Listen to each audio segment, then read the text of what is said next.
Hey guys, I'm back today talking about pitching. In the last segment, I covered a lot of the mistakes that people make when pitching. If you missed out, I highly recommend you check it out. The link to the video is below this one.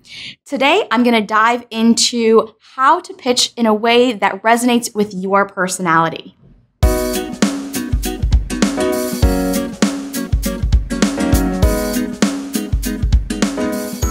Welcome back to Build, brought to you by Pivotal Tracker. I'm your host, Purnima Vijay Shankar.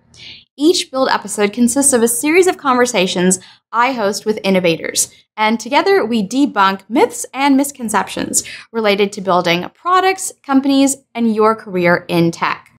Today, we're going to continue the conversation around pitching, and I'm joined by Marie Perruchet, who is the author of the latest book, One Perfect Pitch. Thanks again for joining us today, Marie. Great to be here.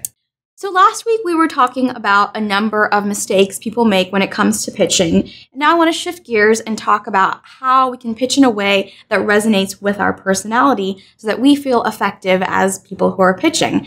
And I know one of the techniques that you talk about in your book is storytelling, but a lot of people have an aversion to starting a pitch with a story because they're not sure how to craft one. They worry about whether it's too long or too short, and they want to make sure that it really resonates with the audience. So let's just start by talking about why storytelling is an effective technique to start your pitch with. I love storytelling. You're born, and then your parents, your family reads you stories. And I grew up, with stories from Charles Perrault, from Brothers Grimm's, Cinderella. Yep. And you know that Cinderella, the first story of Cinderella, was found in the 5th century in China. And since then, you had more than 1,400 versions of Cinderella. Wow. Take Japan. The Kamishiba, telling stories, using animation. Think about the Pingtan. In Suzhou in China, there was this guy who would, hang around and sell candies and actually would tell stories to sell more candies. Nice. And so if you're thinking about the story of immigration in the US, the show and tell that kids learn how to do at school, the kids would, talk about their fluffy toy.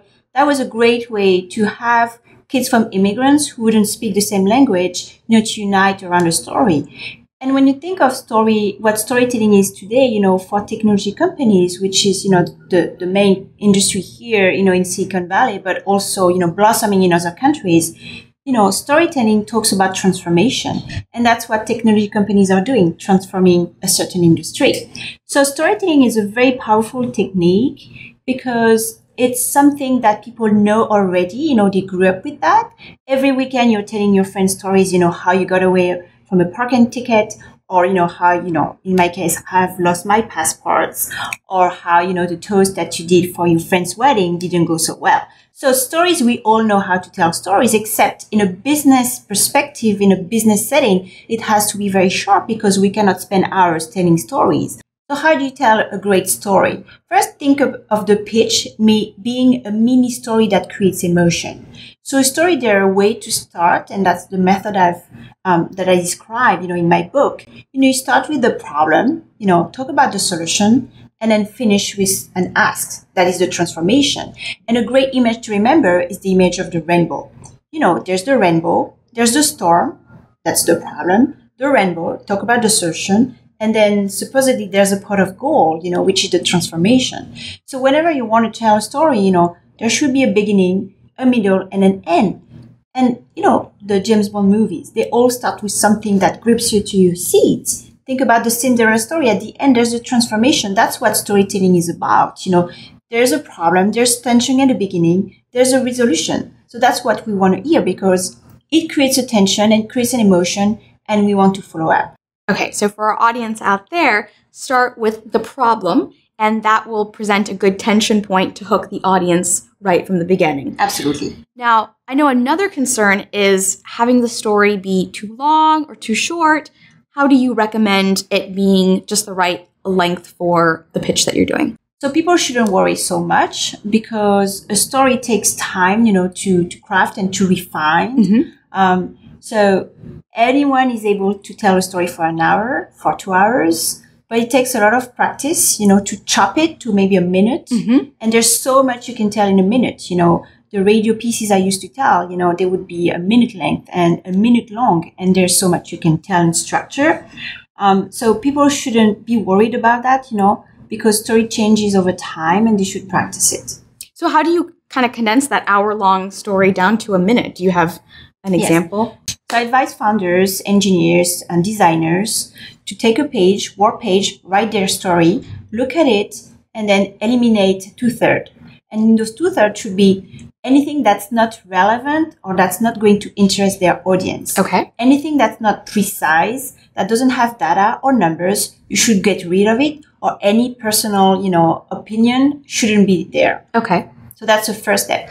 The second step, when you want to know about your story, you should focus on different parts, like the Lego parts, because each part should be breakable. Mm-hmm. Imagine yourself, you are at a cocktail party, you start pitching, somebody comes and interrupts you. So you should be able to tell those parts very separately. And if you put them together, they're working very well. So think about what's your hook? How do you start your story? How do you differentiate yourself? How do you bring up the solution? Talk about your team. So each segment should be a minute long.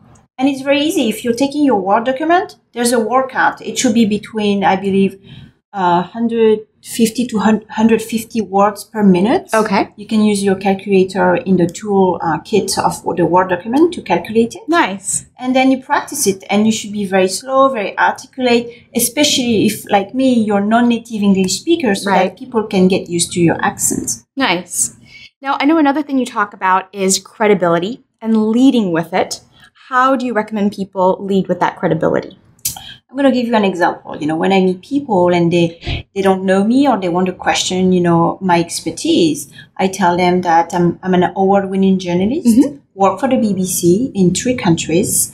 I've also written a book at McGraw-Hill on the art of writing your pitch called One Perfect Pitch. So, you are establishing credibility, giving examples or giving, awards or giving achievement to people about what you've been doing in the past so that you can create trust. Right. Now, I've met a lot of people who often will tell me their credibility and they'll mention things that maybe happened 5 or 10 years ago that may not be relevant to the work that they're doing now. So how do you create credibility when you're just getting something off the ground? I've worked with engineers, with founders and designers, and to create credibility from the ground. And when you think that nothing happened in the 10 past years, yes, something did happen, but you need to really look into it and work and find out, okay, what you're doing today, you didn't get up in the morning and started it. Right. It comes from somewhere. And I want to know that. I want to know why you and why not somebody else. Mm-hmm. So it means, one great way to do is ask your friends, why do you think I'm so passionate? Why do you think I'm working every day, for 12 hours a day at building and developing my product or my startup? Ask people you've met with or you work with, oh, this is what I'm doing right now, but I'm unsure, I have doubts. What would be the reason why I should pursue? Could you help me and shed some light? So understanding, what is your path, your passion? For me, writing a book has been very transformative because I could find out why I was so passionate about storytelling, and that storytelling has been with me my entire life. Now, I know another technique is the proof is in the product, especially for those of us who are engineers and designers. We like to have something tangible to show. And you talk about demoing a product. I'll admit I have done a lot of terrible demos in my past. How would you recommend people have an effective demo of their product? Yes, people tend to overlook their demo. They work on their questions. They work at telling why they're good at. Mm-hmm. Sometimes telling about the problem if it's great. But they think, okay, I'm just going to do the demo on the fly. But the demo should be extremely prepared because if, you need Wi-Fi, you don't know any technical issues. I lived in India. I know about electricity cuts happening all the time. So you never know and you want to be prepared. So don't depend first on your demo to explain your product. The second thing would be have somebody else, handling all the technicality so that you don't have to, worry about that. And the third thing would be, of course, practicing your demo.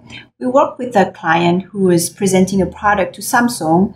And what we did is that we took it it's like a journey, you're taking a trip, from A to Z, from from the moment you have to click on the button to get into the software to the moment, you have to scroll down the menu. So you have to show all that.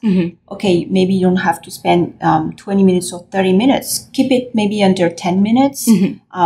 Couple of minutes is great.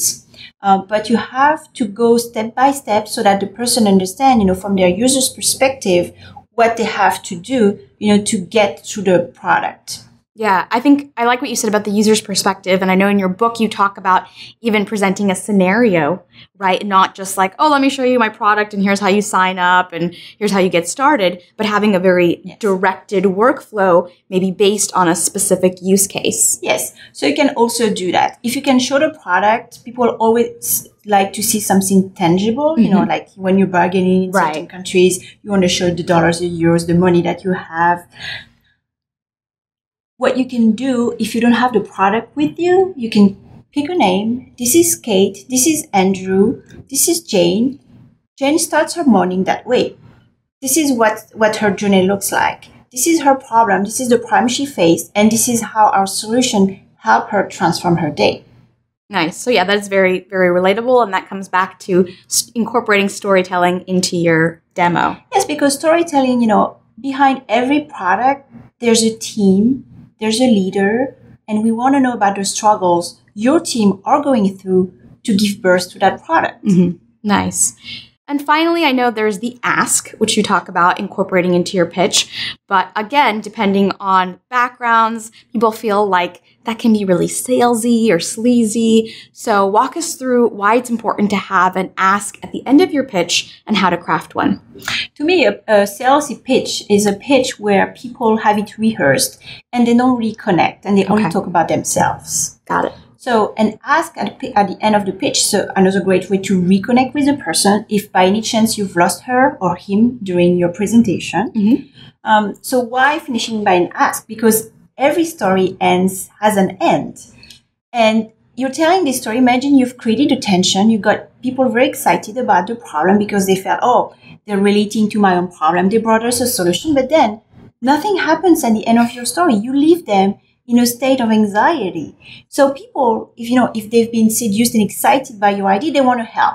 So you have to give them clear directions. For example, hey, I'd like to have an intro to that person to support my budget.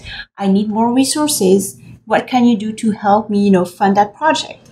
Being extremely clear. And I know in English, in American English, it's much easier in certain culture. You don't want to be so direct. Right. But find a way to have your teams or the person or your subject act on something. Just don't leave it like this because people want to help. They want you to be successful. So what can you give them so that they can help you?